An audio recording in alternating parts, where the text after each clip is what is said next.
Good day to all our viewers and listeners. Let me welcome you to another broadcast of Olympic Movement.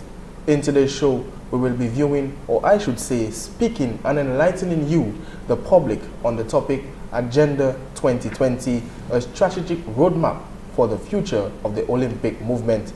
Again, the topic for today's discussion is Agenda 2020, a strategic roadmap for the future of the Olympic movement. Of course, with me, the president of the Dominica Olympic Committee, Mr. Felix Wilson, and the treasurer of the Dominica Olympic Committee, Mr. Philip White.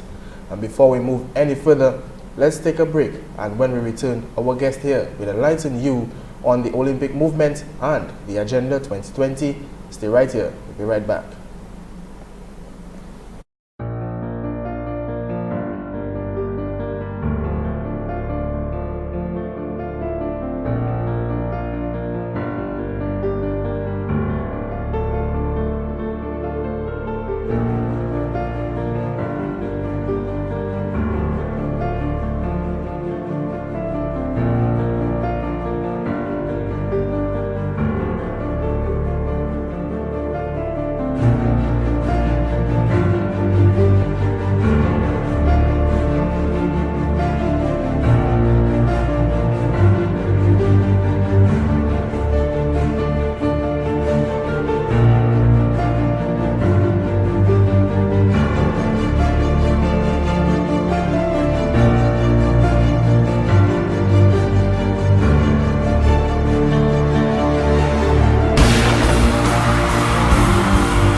And welcome back to Olympic Movement right here on CBN4.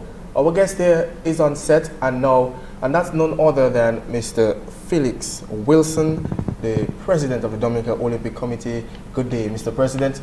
And of course, Mr. Philip White, the treasurer. Good day, Mr. Good Treasurer. day. Thank you very much. And you gentlemen, welcome again. Well, gentlemen, we are aware of today's topic, Agenda 2020, a strategic roadmap for the future of the Olympic movement. The first question I want to set on track, what is the Agenda 2020, or what is so significant about the number 2020? Essentially, these refer to some 40 detailed recommendations that have been made by a session of the Executive Board of the IOC, having received feedback from, say, some 40,000 bits of information from the public, from sporting fraternities, etc., from sponsors, and these help the IOC to have those 40 recommendations, 20 plus 20, hence 40 recommendations. That would give a clear, you may say, picture or guide to what the Olympic movement will be in the future. Okay? Mr. White will have his views, but that essentially captures it. Mr. White? Well, yes, basically, the IOC is looking for a new vision, if you want to put it that way, for the Olympic movement, recognizing the importance that sport plays for human mankind. And as President said they solicited views from the wide public, cross-section of sponsors and the general public, athletes, themselves.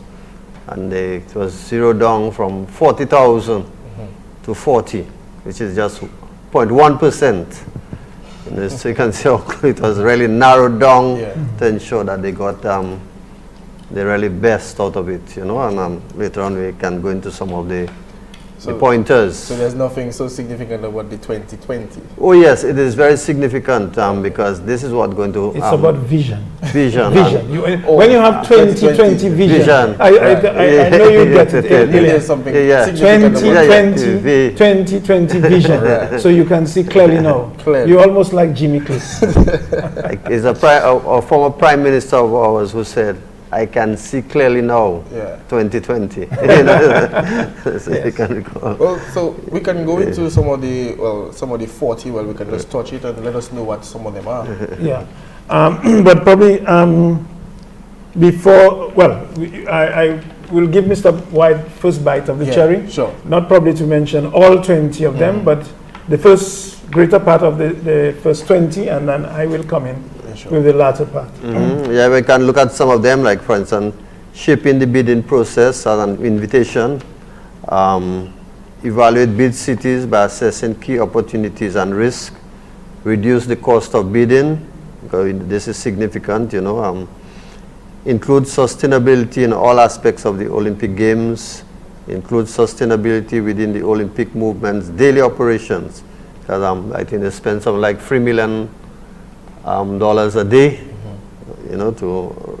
on sports. So 365 days. Okay. That cooperate closely with other sports events organizers, move from a sports-based to an event-based program, foster gender equality, reduce the cost and reinforce flexibility of Olympic Games management, some of these are things. Change the philosophy to protecting clean athletes. That is very important. Leverage the IOC's US $20 million fund to protect clean athletes. And I know people like to hear about monies and what it means. Honor clean athletes, strengthen support to athletes, launch an Olympic channel, enter into strategic partnerships. These are just some of the first 20. And just to mention that when Mr. White made mention of launch an Olympic channel. About a month and a half ago to 2 months, the Olympic channel was actually launched. Okay. So just as you have CNN, BBC, similarly, to get the message, to transform and help to develop society and the uniqueness of the games, an Olympic channel is a fundamental way of marketing, because that's where it's at. Okay. You may have Facebook, Twitter, YouTube, you name it. We are living now in a digital age, and to get to as many people as possible, the IOC thought that to launch a channel. Okay. It will be a lot of information on the Olympic movement. Okay, and with that channel being launched, what sort of changes do we expect to see as the International Olympic Committee, unanimously passing those 40 reforms? Well, you will see that the IOC in its governance is more transparent, it's accountable, it is concerned about the society, the environment, and several other aspects, etc. The other 20 that I would venture to mention, most of them, strengthen the IOC advocacy capacity. So this Olympic channel fits into something like that. Okay. Spread the Olympic values-based education. Okay, not just education, but value-based, because the IOC operates on values and principles, and we have to adhere to those fundamental principles and values of the IOC. Engage with communities, okay, so that they have a stake in what is taking place and will influence, because if sport is for the benefit of the society, then the community should have a stake in it. Evaluate the Sports for Hope program. Well, that's a specific program. Review youth Olympic Games positioning. There's a lot of emphasis on youth, credibility and youth, and sustainability is what is very much emphasized in 2020, Agenda 2020. Comply with basic principle of good governance, of transparency, accountability, etc. Support autonomy, that is, sporting bodies like the Dominic Olympic Committee should be autonomous, but work in partnership with other agencies like government, etc. Increase transparency, strengthen the IOC Ethics Commission, ensure compliance, strengthen ethics, just jump a bit, foster top sponsor engagement. There are 10 top sponsors that really pay much money to the IOC, not only to promote their products, but to feed into us. Mr. White could probably mention, I think it's what, 20,000 US dollars we get? No, well, it varies. Around After, 20. after every Olympic game, some of the proceeds is shared among all the from the top sponsors. Top sponsors. Okay. Like Coca-Cola, Visa, MasterCard, Procter & Gamble, yeah. MasterCard, all Adidas, and well, not MasterCard, but Visa. Because there'll be a conflict. Okay. Yes, they give sponsorship money, and that is spread among the National Olympic Committees, giving each per year around 20 to 22,000. based on the the profits. Okay. So then you get an equal sum over a 4-year period. Yes. Between two Olympiads. From one Olympic Games to the next. Yes. Extend access to the Olympic brand for non-commercial use. Address the IOC membership age limit. Before, for example, if you think of, there was one who stayed from Barcelona, that is the IOC president. Avalanche. Juan Antonio Samaranch. Stayed until he was about 84 years as president. Now they are looking at no one on the executive of the IOC going beyond 70 years. Okay. There may be, I think what is in place is that they have made provisions for no more than 5 to exceed that age. Sure. Because what you have to understand with sports, there has to be continuity.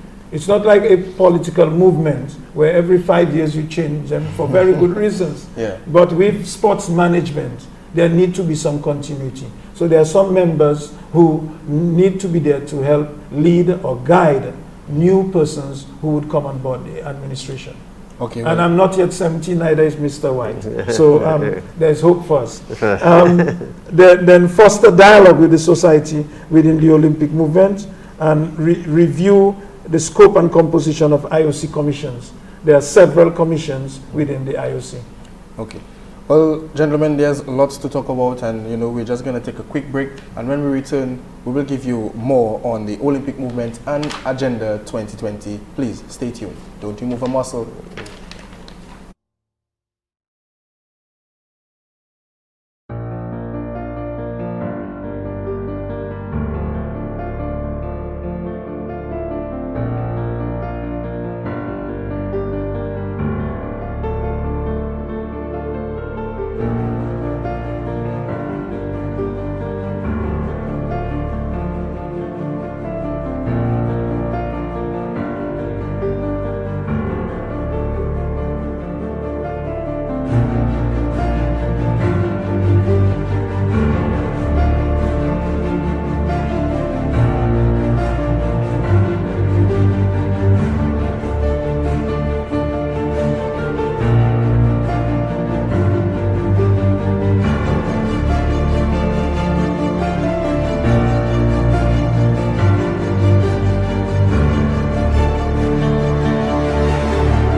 Dominica Olympic Committee has a vision to secure medals at an Olympic Games and to bring honor and recognition to the nation.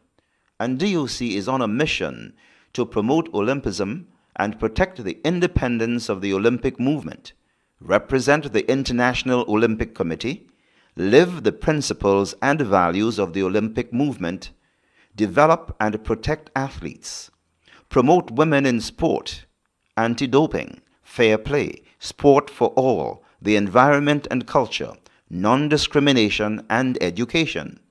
Our logo, national colors, red, black and green. Red 10%, black 30%, forest green 60%. Support the Dominica Olympic Committee and engender national pride. The website of the Dominica Olympic Committee, www.doc.dm.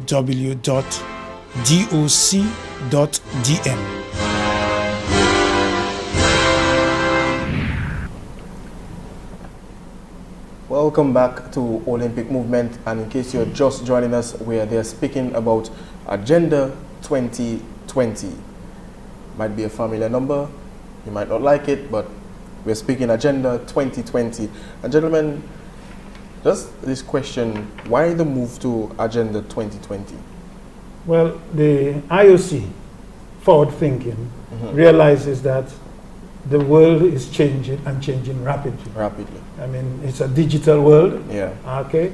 And that if you are not, if you do not want to be leaders of the change, what will happen is that you become an object of change. So they're preempting things. They're seeing how can they adjust, or how they can be flexible, how they can be there to any challenges that may come, perceived challenges or actual challenges, that the IOC is ready and agile enough to respond to those changes. And how has the DOC, complied with these changes? Well, the DOC has looked at those 40 recommendations, and no one, not even the IOC itself, can implement all 40 at the same time. It's progressive, okay? But what is expected that from time to time, for example, we are already in line with some things. For example, Mr. White could tell you about how our accounting is done. It's audited. Right now, we have put some policies in place. We have written to all the national associations affiliated to DOC that any money is expended to them has to be accountable. In the past, what would have done was to issue a check, say for instance, for a team to go on a tournament, but no longer is that acceptable. You would have to give us the receipts from the travel agency, because the IOC expects. They are now asking us. They need to see the receipts, the actual receipts. Because anyone could say, I have traveled, but can you show me the airline tickets, the event you went to, what was the objective of the event? They want to know all that. How is that going to benefit the sustainability of your sport? And how it fits into the whole program of the IOC. Because, whether it's Commonwealth Games you are preparing for, CAC or Pan Am, so we are putting everything in place for accounting, so that we are transparent. And to meet international standards. So because from time to time the IOC will come in and do their external audit. Besides doing your local audit, you have to be prepared. So when they come in, if they want to do an external audit, that you are prepared. Okay, let's switch over a little bit to some sustainability. Does the Agenda 2020 include sustainability in all aspects of the Olympic Games? That is key. Sustainability is key.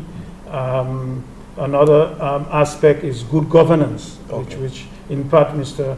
White has touched on this question of accountability, transparency. For example, the IOC has to disclose annually all the financial activities of the members, the IOC members, to reflect through volunteerism. So you know of many sporting organizations now, and it is worldwide known that there's some irregularities taking place, where people are doing deals on the side, etc. The IOC has to cut that off. And even for athletes, in protection of athletes, athletes have to not be doping, athletes have not to be fixing matches, they have not got to be manipulated. Manipulations do take place, maybe from the support personnel. Should quickly, so we spoke of sustainability, we spoke about good governance, and financial prudence is emphasized. There's also one that they pay much attention to is youth. And the DOC had a part to play in that change, where before you should have athlete representative on the executive of a National Olympic Committee. Many countries in the world were not doing just that. Okay. I think we, you may say accidentally, but we attempted to do so. We came in for much criticism by some members of the public, but we were on the right track, because the IOC rule was that you have to have Olympians who had not taken part in the Olympic Games for three Olympic Games to be on as athlete representative on the executive of National Olympic Committee. We have had few Olympians, and most of the Olympians we have had, they live overseas. So it was difficult for us and many small islands and many small countries, sorry, not necessarily islands, to have that implemented. So we, like some others, requested that national athletes be used. So if you represented Dominica at a national level, at OECS regional level or what have you, you then can qualify to be on the executive. Okay. So I think in a small way, from our troubles here, and other countries would have had similar problems, that has changed and forms part, because athletes have to play an active role on the executive. There's even talk, or one of the recommendations lead to corporate governance, where Mr. White and I have been elected on the executive, but there's no harm in bringing in experts. Oh, sure. An expert journalist, an expert marketing person, a lawyer. Those persons with those competence may not necessarily have any deep interest in sports, but their expertise is required for good governance. Sure. Well, I want to go and touch on something that Mr. White mentioned a little earlier, which was gender equality. You mentioned that in part of the 40 reforms. One of the 40 reforms that have been passed by the International Olympic Committee that was fostering gender equality. What I want to know, what I want you to enlighten the public about is, what is the IOC looking to accomplish in terms of the gender equality? Because I know back then, women could not take part. By the time 1896, women could not take part in the Olympics. So what are they looking to do? Well, as you will realize now that women have equal opportunities as men. Okay. You have, for instance, when the Olympic qualifiers come around, you have women taking part, whether they play as a team or as individuals, just as the men play. Some scholarships are offered to men as well as women. Yeah. So there's no actually there should be no discrimination in the sport. So they both have equal opportunity and that is a major part of 2020, yeah. And in fact, it's non-discrimination. That is what Mr. White alluded to.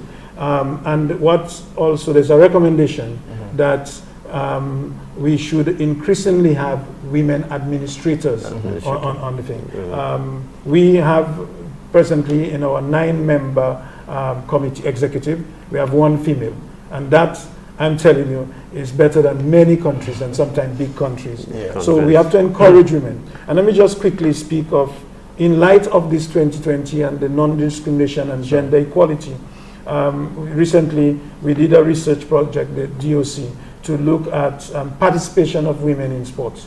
So we want to encourage more women in sports. Okay. So we did a little survey in the secondary schools, and we are going to try and promote, because it has health benefits. Yeah. We have in Dominica, I think 60% of our women are obese. Now that is cause for concern. As well as, and if we're talking about the impact Olympics should have on the society, this is a creditable way of helping the society. Well, gentlemen, we are running out of time. Mr. White, would like you to you'd like to give the closing comments again?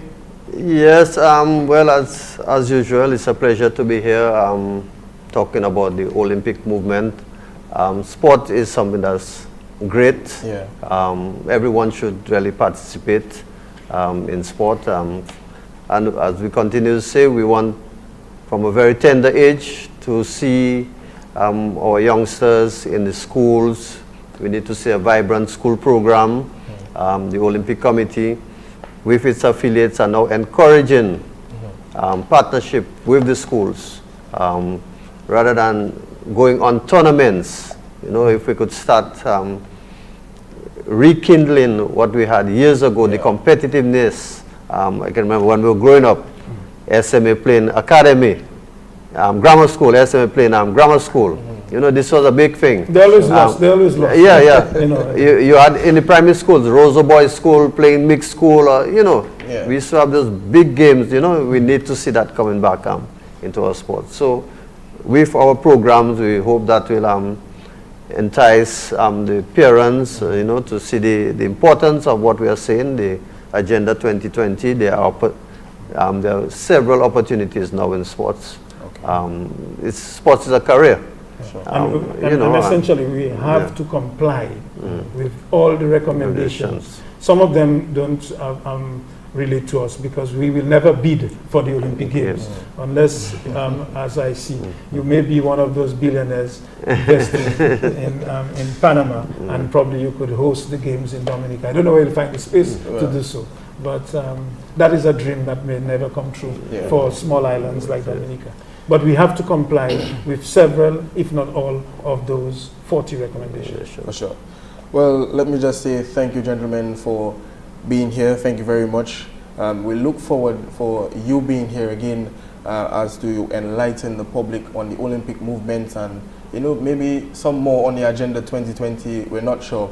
But let me just say thank you again for being here. And as we all know, 2016 Olympics starts very soon, and that will be in Brazil. Well, this brings us to the end of this program. Maybe we could just ask, maybe when we come again, that we could maybe tell you that we have 5-6 qualified athletes of Brazil. Well, yes, for sure. We will definitely look to go into that. And of course, we want to invite you to join us again next time for another edition of Olympic Movement. Let me just say thanks for watching. Thanks for listening. Goodbye.